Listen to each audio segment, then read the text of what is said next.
In this video, we're going to take a look at multiplying fractions. The good news about multiplying fractions is it tends to be a lot simpler than when we learned how to add and subtract, because the key part with when you multiply is that you do not need a common denominator.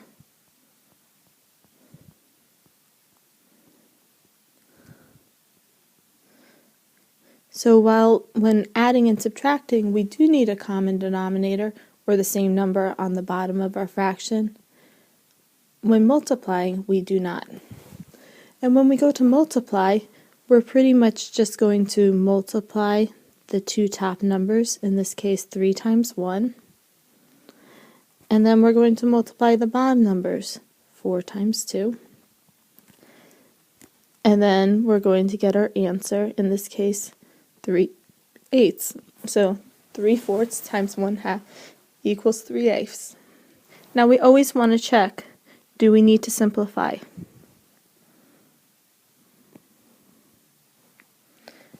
And in the case of 3/8, it's already simplified because 3 and 8 have no factors in common. They cannot be divided by the same number. Our next example is 3/4 times 2/9. If we use the same process of multiplying across the top two numbers, 3 times 2 is 6, and then we use the same process of multiplying our denominators, 4 times 9, and we get 36. In this case, when we check to see if we need to simplify, we find that we do, because 6 and 36 are both divisible by 6. So therefore, we can simplify. 6 divided by 6 is 1. 36 divided by 6 is 6. So we get an answer of 1/6. So 3/4 times 2/9 is equal to 1/6. But there's another way of going about simplifying. We can use the process of simplifying after we multiply, or in many cases, it'll be easier to simplify back here.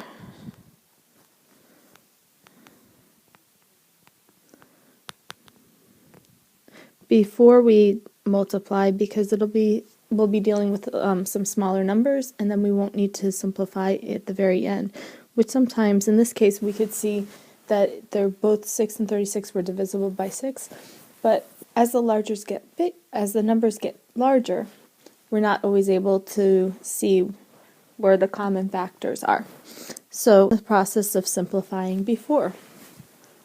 In this case, what we're going to look at is another way of writing this would be 3 times 2 over 4 times 9. We're going to need to look at one number at the top and one number on the bottom and say, can they be divided by the same thing? So in this case, 2 and 4 are both divisible by 2. So 2 divided by 2 is going to give me 1.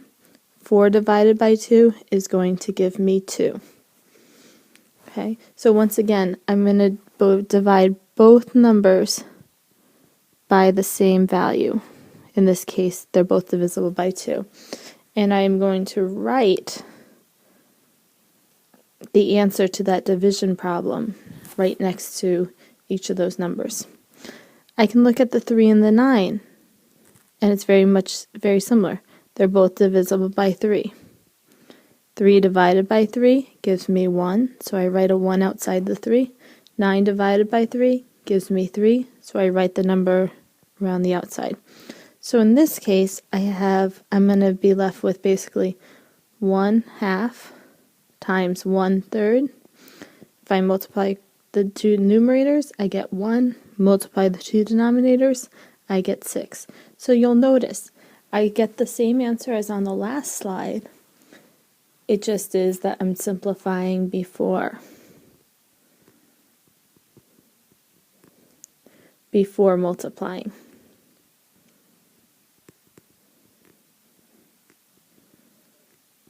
Okay. To our next example. In this case, we're dealing with a little bit larger numbers.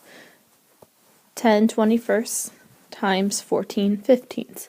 In this case, 10/21 cannot be simplified. 14/15 cannot be simplified. So we're left with looking at this, and I can multiply 10 times 14, get 140, multiply 21 times 15, get another big number, and then try to simplify. But this is an example of something that it would be easier to simplify beforehand. So if I look at the 10 and the 15, I can see that they're both divisible by 5. So 10 divided by 5 would leave me with 2. 15 divided by 5 leaves me with 3. I can then look at the 21 and the 14 and notice that they're both divisible by 7. So 14 divided by 7 gives me 2. 21 divided by 7 leaves me with 3. In this case, when I multiply, 2 times 2 is 4, 3 times 3 is 9. So I get the answer of 4/9. And the good part about this is, while I would have to work out what 21 times 15 is, do the multiplication problem out, end up with 140 over that, and then I have to go through the process of dividing, it saves me that whole the hassle of doing all that, or the complication of doing it, which allows me to do my work a little bit more quickly. Now we're going to begin looking at mixed numbers and how to approach multiplication with the mixed numbers. The key part with mixed numbers is that we really do not have a choice. We always have to change the mixed numbers into an improper fraction. There is a way around this, but it is so complicated and complex and so bound to make a mistake. We really want to follow this and do this as our very first step when multiplying two mixed numbers, or just anything with a mixed number. When multiplying, we must change it into an improper fraction. So our first step will be to take the 1 3/5 and do 1 times 5 plus 3 to give me 8/5. And then I'm going to do the same thing with 2 1/2. 2 times 2 is 4, plus 1 is 5 halves. Okay. And now I look for what I can simplify. 5 and 5 are both divisible by 5, which gives me a 1 on both of these. The 8 and the 2 are both divisible by 2, so 8 divided by 2 is 4. 2 divided by 2 is 1. And then when I go ahead and multiply, the 4 times 1 is 4. 1 times 1 is 1. So that leaves me with a grand answer of a 4.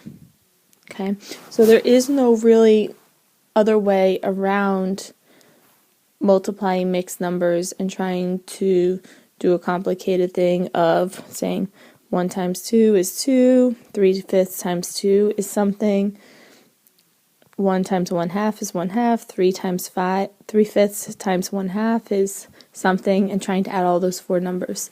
The quicker and easier way of doing this, and really the way I'm expecting you to know, is to change the mixed numbers into an improper fraction here, and then use the process to simplify, giving me my final answer of 4 in this case.